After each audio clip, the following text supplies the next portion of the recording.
Daniel chapter 3, verse 8 to 18. It says, "Wherefore at the time certain Chaldeans came near and accused the Jews, they spake and said to the king Nebuchadnezzar, O king, live forever. Thou, O king, hast made a decree that every man that shall hear the sound of the cornet, flute, harp, sackbut, psaltery, and dulcimer, and all kinds of music, shall fall down and worship the golden image."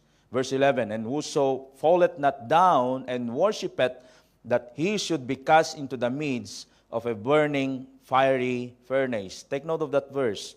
And verse 12, sabi po niya dito, "There are certain Jews whose thou hast set over the affairs of the province of Babylon, Shadrach, Meshach, and Abednego. These men, O king, have not regarded thee. They serve not thy gods, nor worship the golden image which thou hast set up." Verse 13, "Then Nebuchadnezzar, in his rage and fury, commanded to bring Shadrach, Meshach, and Abednego. Then they brought these men before the king." Verse 14, "Nebuchadnezzar spake and said unto them, Is it true, O Shadrach, Meshach, and Abednego? Do not ye serve my gods, nor worship the golden image which I have set up? Now if ye be ready, that at what time ye hear the sounds of the cornet, flute, harp, sackbut, psaltery, and dulcimer, and all kinds of music, ye shall down and worship, or ye fall down and worship the image which I have made. Well, but if ye worship not, ye shall be cast the same hour into the midst of a burning fiery furnace. And who is that God that shall deliver you out of my hands?" And verse 16 it says, "Shadrach, Meshach, and Abednego answered and said to the king, O Nebuchadnezzar, we are not careful to answer thee in this matter. If it be so, our God, whom we serve, is able to deliver us from the burning fiery furnace, and he will deliver us out of thine hand, O king. But if not," in verse 18, ito pong verse na ito, sabi po niya, "But if not, be it known unto thee, O king, that we will not serve the gods, or thy gods, nor worship thee, or the golden image which thou hast set up." Tayo po'y manalangin at tumingi po tayo ng pagpapala sa Panginoon. Dakila't magpalang Diyos, salamat po muli sa gabing ito na nilob mo na kami po, Panginoon, ay binigyan mo muli ng pagkakataon na makapag-aral na yung mga salita. Salamat, Panginoon, na minsan pa ay pwede kami makapag-aral, malaya naming may pahayag ang iyong mga salita ngayon. O Diyos na makapangyarihan sa lahat, dalangin po namin na abutin mo ang lahat ng mga kaluluwa sa gabing ito sa pamamagitan po ng aming pong platform na ito, ang live streaming na ito. Dalangin po namin, O Diyos, abutin mo mga kapatid po namin mula sa Malta, sa Rome, sa Switzerland, sa Norway, and even sa Germany, and all parts of Europe, and unto the uttermost part of the world, Lord, na sana, Panginoon, dalangin po namin ang pag-aaral na ito ay maging pagpapala po sa bawat isa. And especially, Lord, sa mga taong wala pang pag-asa sa buhay na walang hanggan, we are praying, dear God, na ikaw po mangusap sa kanilang mga puso't isipan. Touch their heart, O God. Give them the sense of understanding and wisdom and the knowledge, Lord, na kung saan, Panginoon, ang salita mo, ang siyang magbigay ng kaliwanagan sa kanila, Panginoon, sa gabing ito. Gamitin mo po ang inyong lingkod na maging pagpapala po sa bawat isa. Ikaw lamang ang makita at lahat po nawa, Panginoon, ng karumihan na pwede mong makita sa aking katauhan, Lord. Ako po'y nagpapakumbaba at humihingi, Panginoon, ng iyong pagbasbas ngayong gabi, Panginoon. Ikaw lamang ang siyang dinadakila ko ngayon. Kaya nga, gamitin mo po ako, Panginoon, na bilang tagapagsalita mo na kung saan, Panginoon, ay maihayag ang dapat maihayag ngayong gabi, lalo-lalo na po, Panginoon, sa kapurihan ng iyong pangalan. Minsan pa, Panginoon, itago mo po ako sa iyong mga salita at ikaw lamang po ang madakila. Lahat po ng ito, Panginoon, aking po pinagkakatiwala sa matamis na pangalan ni Jesus na aking Panginoon tagapagligtas. Amen. Amen. So, magandang gabi po muli sa ating lahat.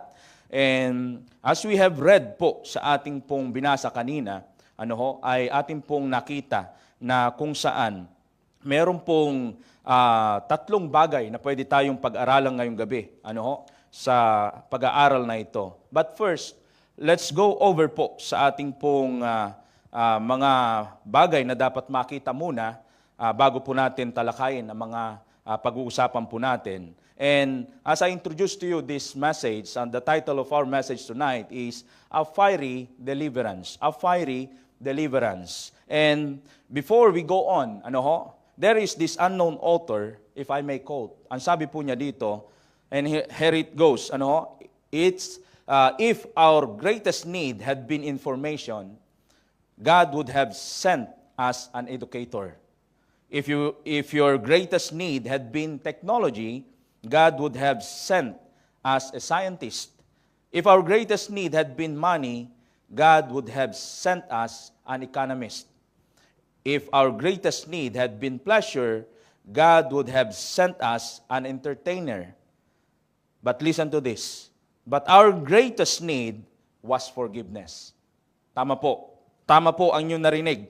Our greatest need was forgiveness. So God sent us a Savior. So pinagkaloob po niya ang ating Panginoong Jesucristo. So why then, folks, why then God sent a Savior? It is because, alam po natin, He came to save sinners just like you and me. And even, why then God, in the Old Testament times, never ceased to save His people from danger, from damnation, and of the dagger of sin. It's almost like parehas po ang konsepto sa Old Testament at saka sa New Testament. Tama po ba? And it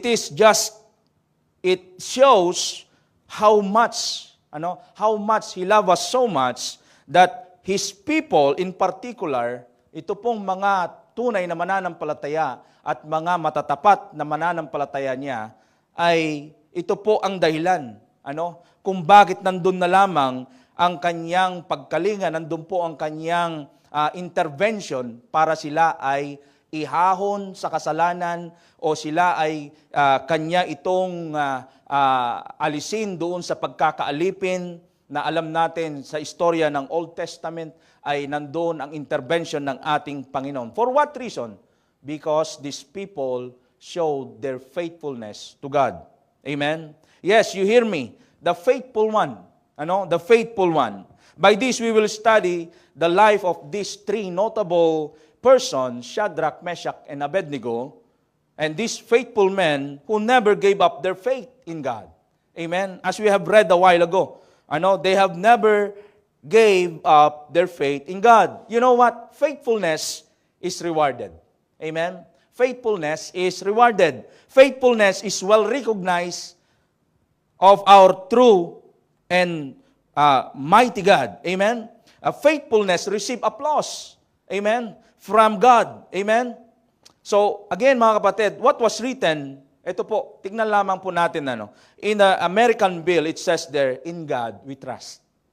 Bakit na lamang ganun na lamang ang kanilang pagbibigay-pugay, kahit sa pera ng Amerika ay nandun po yung kanilang pagtitiwala sa Panginoon. For what reason? You can see the country of United States ay talagang pinagpapala ng Panginoon. For what reason? Because they trusted God. Amen? And these three faithful men, as we may take to that account, doon sa bagay na kung paano sila pinahalagahan ng Panginoon itong tatlong taong ito, these three faithful men of God, have they trusted God, they recognize the sovereignty of God, and He is the all-powerful and almighty God that they recognize Him. Amen? And that they know that He is in control of everything. Amen? He is their only hope, their only security, and the only truth they can have in their entire lives. Amen? And as you can see, doon po sa istorya na ating binasa kanina, upon their refusal of the decree to worship the golden image, all will be taken away, all the things that are in them, lahat ng kanilang kung anong meron sila ay kukunin sa kanila. And not only that, later on makikita po natin ano pong ginawa ng haring ito sa kanila. And as we continue on, as the Babylonian Empire took charge on that era, they're taken captives. Sino po yung mga naging alipin dito? Ang bansang Israel. Amen? They bring with them, ito pong mga ito pong mga Babylonian na ito, ay lahat, gumawa sila ng paraan para hindi lamang kuhanin kung ano yung pwede nilang makuha sa bansang Israel, but also, they bring with them these young, talented, and full of capacity young men to get there and bring them there, and later on, these talented and knowledgeable and full of wisdom and well fared young people, ay talagang dinala po nila doon sa kanilang bansa para sila ay i-trained. Amen? Give them the best education that they can have and that they can be used someday for what? For their own benefit. Amen? And unbeknownst to them, in their mental capacity, it had never come of what do they expect. Itong mga Babylonian Empire na ito, nung dinala itong mga young people na ito, they thought na magiging pagpapala sila. But we know the story. This young boy studied well, learned, but they did remember what was their faith is all about. Amen? We know Shadrach, Meshach, and Abednego, and Daniel, we've maybe have a little understanding kung sino po sila. But again, in their youth, ito pong tatlong ito, in their youth, conviction is important. Amen? Faith is important. As well as principles and integrity is also important. Saan nila natutunan ito? Kaya nga, kung titignan po natin ang book of Joshua, sabi po niya doon, that they have meditate day and night, itong mga Israelitang ito, dala-dala nila, yung salita ng Panginoon. Sabi nga pa doon sa Deuteronomy, na kailangan, hanggat maaari, bind them upon their neck, sabi niya, turuan nyo sila, lahat ng ito, matutunan nila. And that kind of attitude they have, dala-dala nila ito. Kaya nga't yung buhay nila, these three young men, in their youth, they were convicted, they were a principled young men, full of integrity, and they've never faltered. It didn't change their conviction. They knew who God is in their lives. Amen? And they knew that one day, they will be tested in their faith. Dahil nga po sila ay dinala sa lugar ng Babylonia. And as far as this remnant of Israel is concerned, these are the few generations that was taken captives of the Babylonian Empire, and that age, they know what integrity is all about. They know what loyalty is all about. Amen? Friends and brethren in the faith, tonight, again, I would like to introduce to you the title of our Bible study tonight, A Fiery Deliverance, which has our first point sa gabi pong ito, deliverance indeed from a fiery accuser. Deliverance indeed from a fiery accusers. Now, again, in this verse, sa ating pong text sa Daniel chapter 3, verse 8 to 12, sabi po niya dito, wherefore at the time certain Chaldeans came near and accused the Jews. They spake and said to the king, Nebuchadnezzar, O king, live forever. Thou, O king, hast made decree that every man that shall hear the sounds of the cornet, flute, harp, sackbut, psaltery, and dulcimer, and all kinds of music, shall fall down and worship the golden image. And whoso falleth not down and worshipeth, that he should be cast into the midst of a burning fiery furnace. There are certain Jews whom thou hast set over the affairs of the province of Babylon, Shadrach, Meshach, and Abednego. These men, O king, have not regarded thee. They serve not thy gods, nor worship the golden image which thou hast set up. Now again, as we know, the verdict of these things that they've done is guilty. Without a doubt, they are guilty. Guilty of not respecting the decree. Amen? This means disloyalty.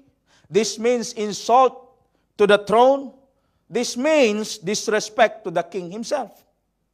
Sabi nga po niya doon, sa ating pong nabasa, whoso falleth not down and worshipeth, that he should be cast into the midst of a burning fiery furnace.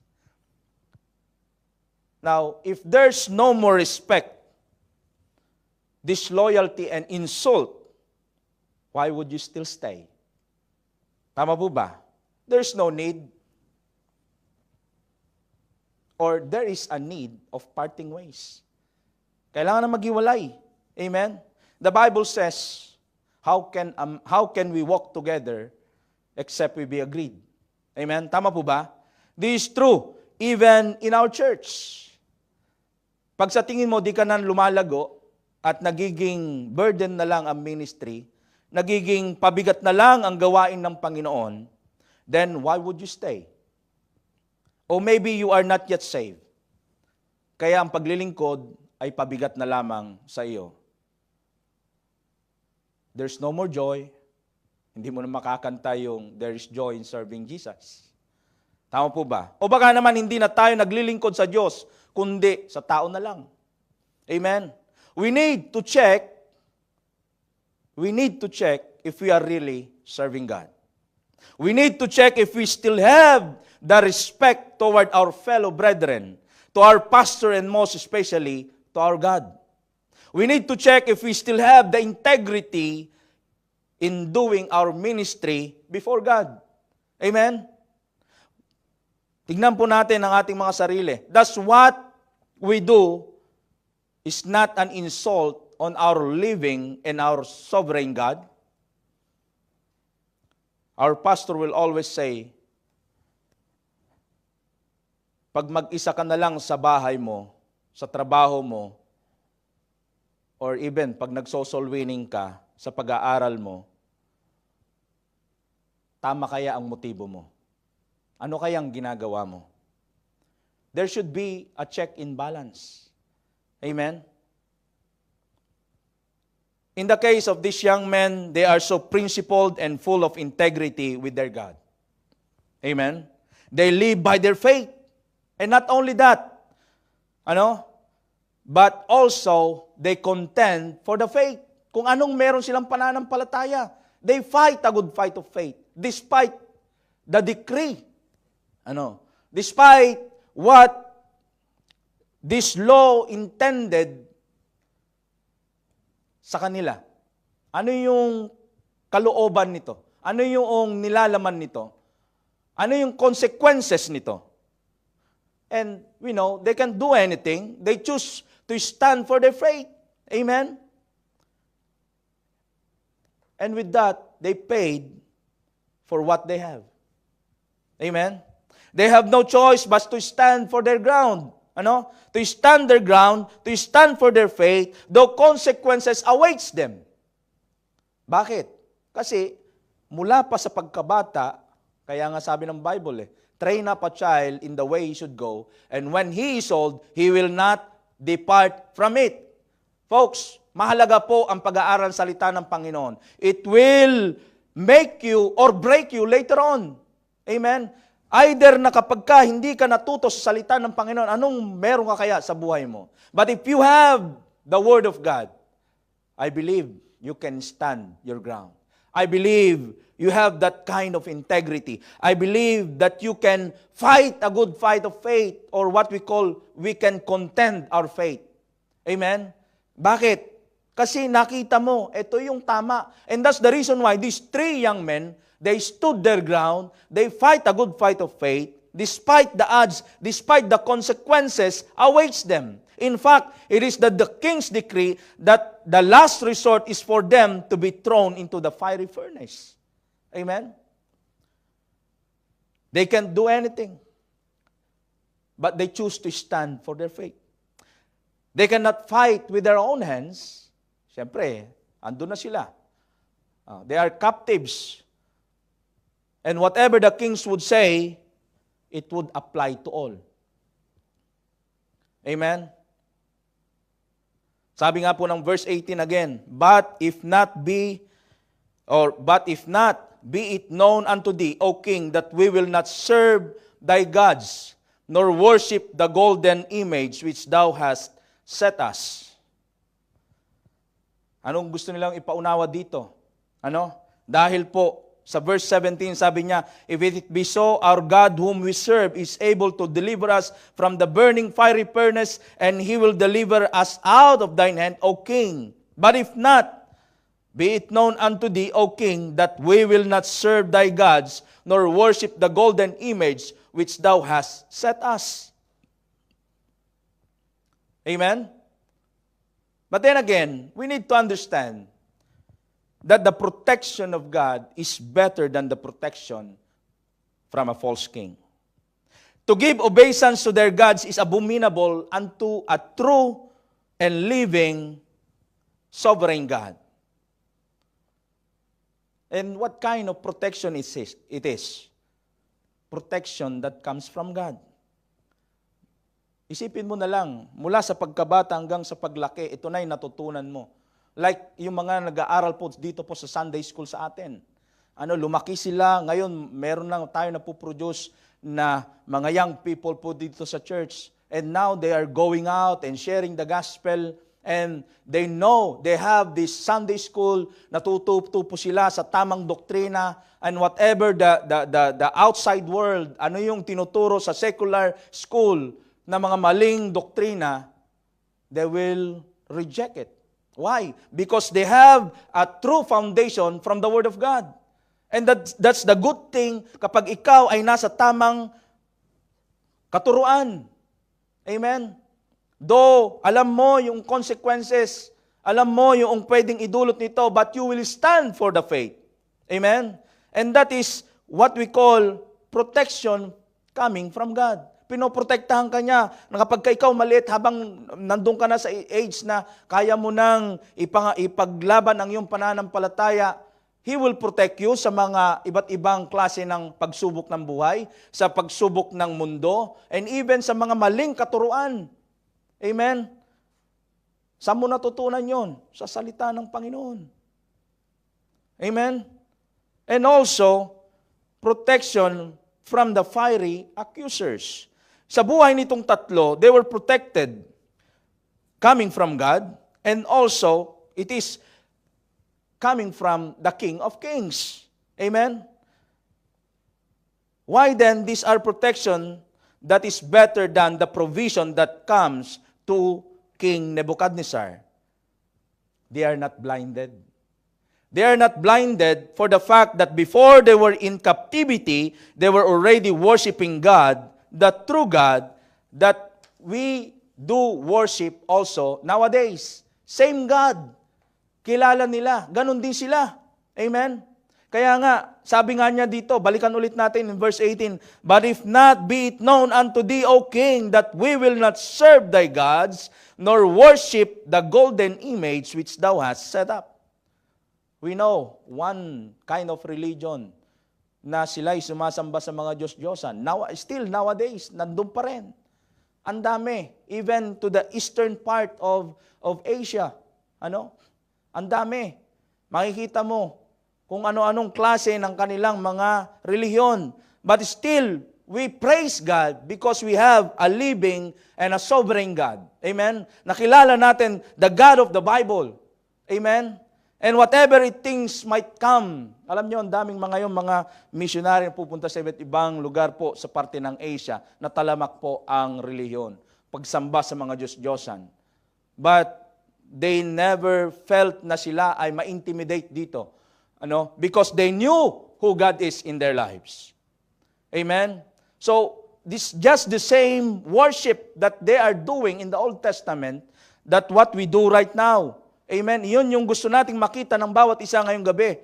Now, again, not only sa bagay na protection from the fiery accusers, but also prohibition of man to worship his true and living God doesn't affect a true believers of God. Amen? Kung titignan po natin yung kanyang nangyari, kung anong nangyari doon sa bagay na ginawa ng tatlong ito. Yung kanilang pagsamba sa totoong Diyos, they were prohibited na gawin yung tama. But again,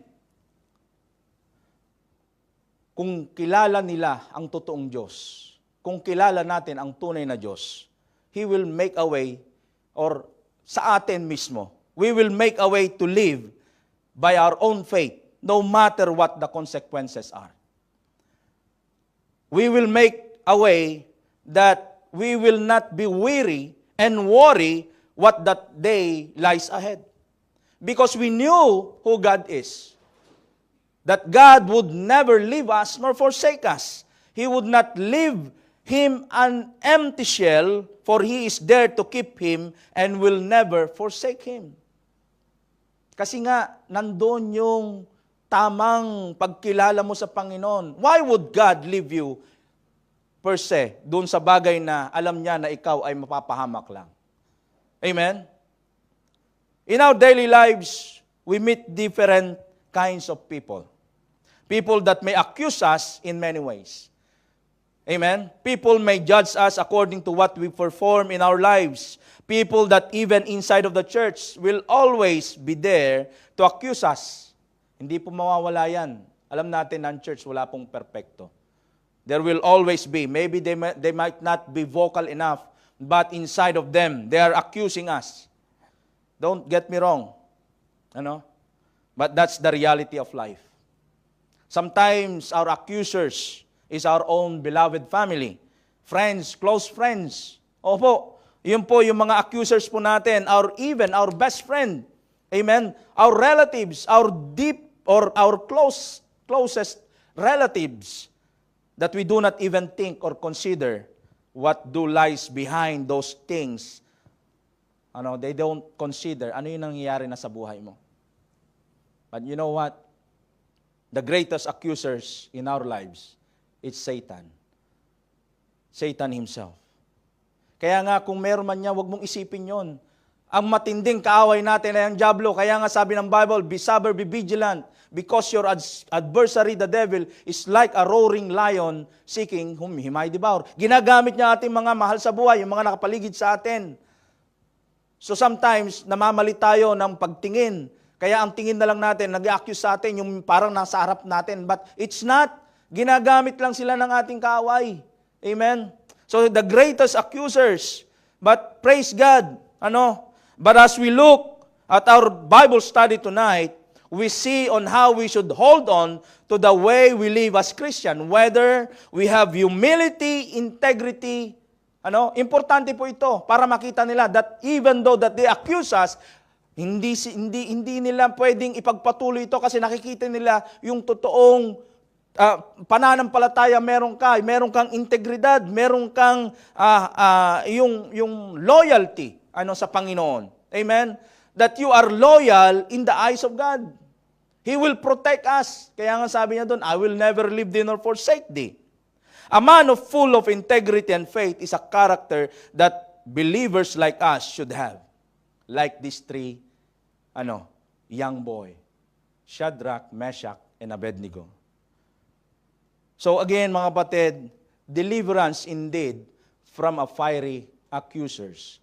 Did these three young boy was delivered? Yes. Kaya wag tayong matakot. Kung sila ay idineliver ng Panginoon sa haring ito na napaka-brutal, tayo pa kaya? Amen? King Nebuchadnezzar, in our second point, deliverance indeed from a fiery and furious king. King Nebuchadnezzar is known to be a vigorous, brilliant commander, a soldier and a statesman, a conqueror. Pag sinabi mong conqueror, ano kaya meron? Siyempre, nakapaloob na lahat yan. Ano yung lahat ng pwede niyang gawin para makonquer lang ang isang bansa? And take note, he burned the holy city to the ground. He made Jehoiakim a puppet king. He then took all the treasures he could find and bring it all to Babylon. Even these young men who are well-favored, no blemish, o walang kapansanan, skillful in wisdom, and cunning in knowledge. Tuso. Ano? Tuso sila. Kung ganun pala, ano yung dapat nating makita dito? We need to see that there is need of God's presence. Amen? Dapat natin makita kung paano yung presensya ng Panginoon sa ating buhay. As we study the second point, deliverance indeed from a fiery and furious king, and as we identify this king in Daniel 3, verse 11 to 13, kung makikita po natin dyan,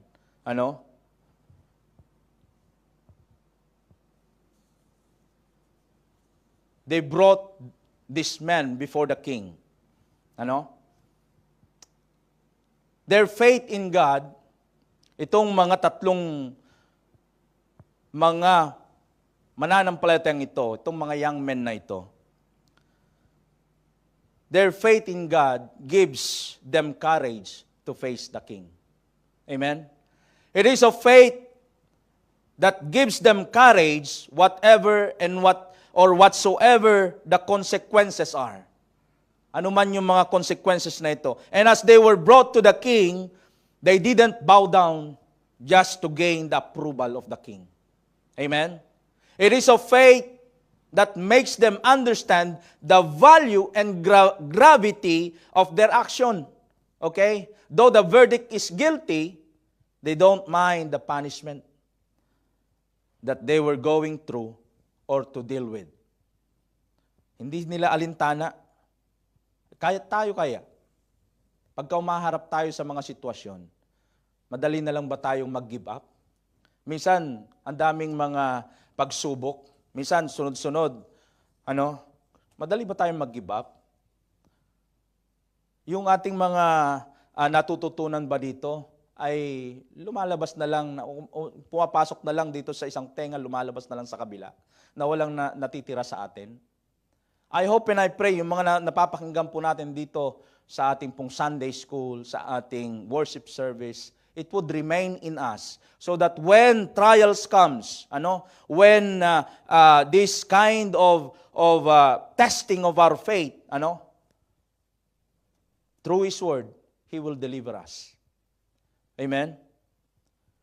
Now again, mga kapatid, their faith in God gives them courage to face the king. Their confidence in God gives them the assurance in the rage of the king. Because the king is so furious, the king is so raging, siya ay talagang naggagalaiti sa galit, makikita po natin kung paano nila ito hinarap. With courage, with integrity, na kahit na yung kaharapin nilang problema. Their loyalty to God gives them the assurance of protection. Amen? Assurance of protection because they put confidence in God. Assurance of protection because they put not only their confidence, yung kumpiyansya, pero ganun din naman ay yung pagtitiwala. They put their trust in God. Amen? Now again, mga kapatid, a man that has integrity, wisdom, and faith in God doesn't have to worry about the verdict of people that surrounds them. Amen? A man that has integrity, wisdom, and faith in God doesn't have to worry about the verdict of people that surrounds them. We all know the story of this man, as I always mention, even from the start of this Bible study. Even the life of Daniel. Alam po natin, I presume, alam nyo po ang buhay po ni Daniel. They are an example of being men of faith. Amen? They are men of faith. In their early life, God's blessing is upon them. Amen? This demonstrates that there is much to learn while being young and do the right thing before God. Amen? Because favor and blessings awaits their doors. They gain the heart of the king per se. Ano? Talaga namang nung makita ni Haring Nebuchadnezzar sila nung una, ay talagang they were favored. Talagang pinili sila, talagang pinag-aral pa sila. But then again, itong mga, sabi natin nga kanina, hindi sila nasilaw kung anong meron doon. They serve the king, yes, but to bow to a certain God na hindi naman nila totoong Diyos, ba't nila gagawin? And take note, salamat sa buhay na itinuro sa kanila nung sila'y mga bata pa sa kanilang pananampalataya. Praise God, we have that kind na natili. Yung ganong katuruan hanggang sa mga panahon natin, makikita pa rin natin sa mga katulad nitong iglesyang ito. Amen? Kaya nga't magpatuloy, hindi tayo dapat matinag kung ano man yung naumpisahan ng gawain na ito dito sa Milan. Ipagpatuloy natin, even unto the uttermost part of the earth. Amen? Hanggang sa pagdating ng ating Panginoon. Amen? Just like these 3 young men, they have stood for their faith. They fight a good fight of faith. Amen?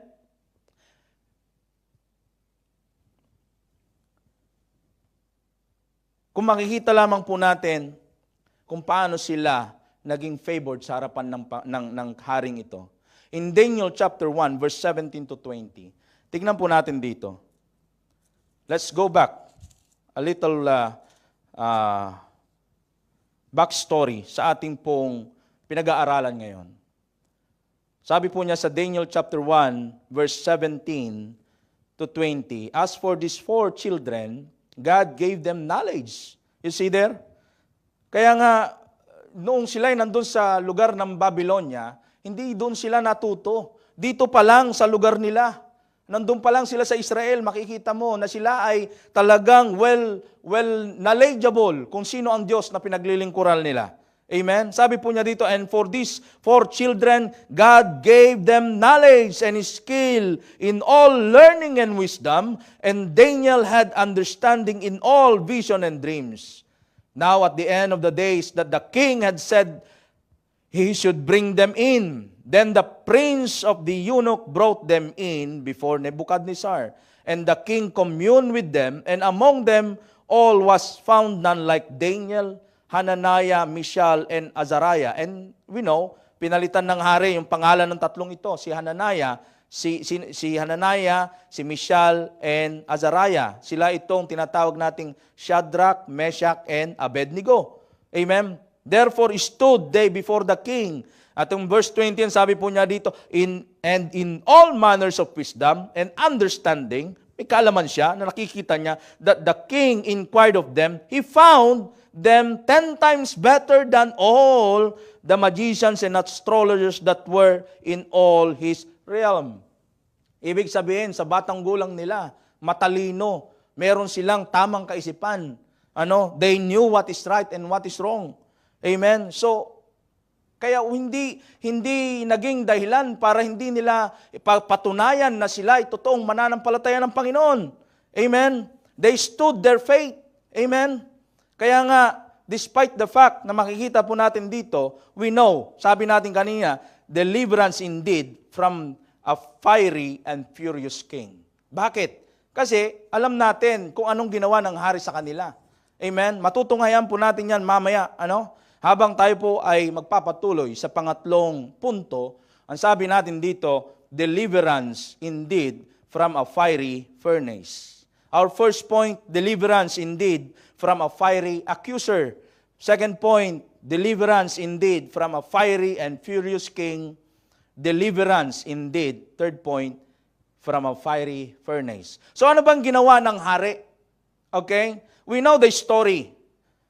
But again, the need of God's preservation. In Daniel chapter 3, verse 14 to 17, ang sabi po niya doon, Nebuchadnezzar spoke and said unto them, is it true, O Shadrach, Meshach, and Abednego, do not ye serve my gods, nor worship the golden image which I have set up?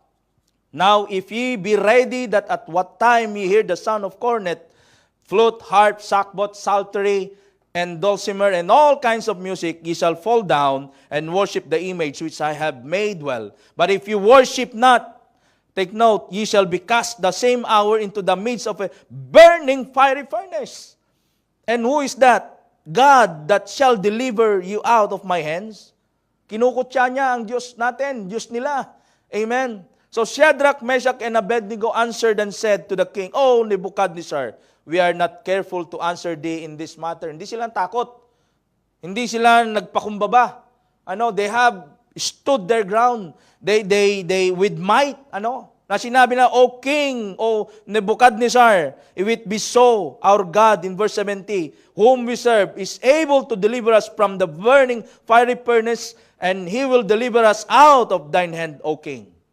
So, nandun yung talagang faith nila, nilagay nila, they put their faith and their trust on the living God. Kita ba nila ang Diyos? Hindi. Just like us, do we see literally the Lord Jesus Christ? No. But we have that faith, just like them. Amen? So, that's what faith is all about. Kaya ang sabi ng Bible, faith is the substance of things hoped for, the evidence of things of what? Not seen. Hindi mo nakikita pero nananampalataya ka. Amen? And that is faith. Amen? So it was indeed this trial and trust of God makes deliverance. Amen?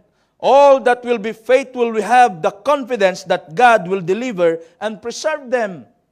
All that will be faithful will have the conduct to stand still before God because God is in control. And it was indeed their trust that God makes a difference.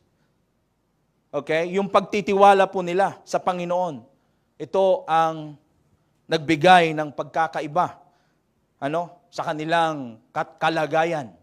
Amen? And you know what? The result was outstanding. Amen? The result was outstanding. The rest was a victory. Amen? There is victory in serving God. There is victory in serving Christ. Amen? It was indeed their courage makes a debt-free. Alam nyo ba yun? Debt-free. Hindi na sila mamatay doon sa panahon na sila ay paparusahan. For what reason? Debt-free because the Son of God is with them. Amen? Debt-free because the Son of God protects them. Amen?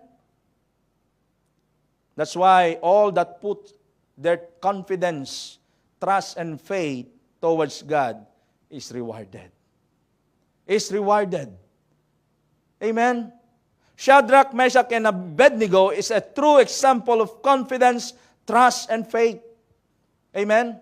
Together they defile the king's degree for the Lord's sake. Amen? Conviction over preference. Tandaan po natin ito. Conviction over preference is what makes them. Kung sino sila. And it is what they choose. Though in their mind, if God won't deliver them, still, tignan nyo kung paano yung kanilang pananampalataya. Ano yung nagawa ng pananampalataya sa kanila? When they were still young and at that age na sila ay kaya na lang tumayo, they stand their ground. Ayun ang nagagawa po ng pananampalataya. Amen? Kaya nga, kung titignan mo, sabi nga ni Joshua, and as for me and my house, we will serve the Lord. How about us? Is that faith? Yung ginawa ni Joshua? Is that faith yung ginawa nitong tatlong ito? Is that faith yung ginawa ni Daniel? Amen? May mga gawain tayo na nag-i-exist. Where's your faith? Paano pinapahalaga ng pananampalataya mo? Gaano kahalaga ang ministry sa'yo? Gaano yung nag-i-exist na gawain dyan tapos hindi mo ibigay ang buhay mo? Kala mo mawawalan ka? No. It's a matter of faith and trust and confidence on God. Meron bang mananampalataya na naghirap? Maaari siguro. Pero yung kaluluwa mo, busog. Amen? busog sa paglilingkod, busog sa biyaya ng Panginoon. He sustain your soul. He sustain your spirit to continue on. After all, hindi naman dito yung total reward. Amen? Ibigay mo yung buhay mo sa Panginoon, just like these 3 young men. Kaya hindi sayang yung maglingkod. Amen? Minsan, sabi ko nga, ako'y nabe-bless sa isa-isa nating kapatid na he fought a good fight of his faith. Though his family ay nandun talagang pinapersecute siya. Mga kapatid niya, mga magulang niya. But then again, praise God, he continue on. And I commend that brother because of his faith to God. Bata po siya. Pero nandyan, naglilingkod. Huwag lamang lumaki ang ulo. Amen? So, praise God. All that put their confidence, trust, and faith toward God is rewarded. Amen? Hindi yung sasabihin mo, andyan ang gawain, sasabihin mo pa rin, work is life, pambihira. Mali, kapatid. Christ is life. Amen? Christ is life. Without Christ, there is no life. Mapupunan ba lahat ng euro yan, yung kaligayahan na yan, yung satisfaction na yan, ng yung kaluluwa? Without God, without Christ, meron pa ring emptiness dyan. Ang magpupuno lang dyan, ang magsasatisfied lang dyan, ang Panginoong Hesukristo. Amen? Siya lamang at wala nang iba. And when we say Christ is life, and without Christ, there is no life. Ito'y sa mga totoong may tamang relasyon lamang kay Kristo. Amen? Life without Christ is life without peace. Pag may Kristo ka, sapat lahat. Amen? Di man sapat sa tingin mo ang kinikita mo, pero sa puso, sapat lahat. Walang dapat pwedeng ireklamo. Amen? Christ is our fullness. Siya ang kabuuan natin. Our fulfillment and contentment in life. Siya yung kakontentuhan natin. Amen? Without Christ, we are nothing, sabi po ng Biblia. Amen? In Christ, there is life. Now again, mga kapatid, as we finish this Bible study, faith matters. Amen? Mahalaga po ang pananampalataya. It matters on the salvation and deliverance of our souls. Faith matters. It matters on the salvation and deliverance of our souls. Just like these 3 faithful men who have exercised their faith.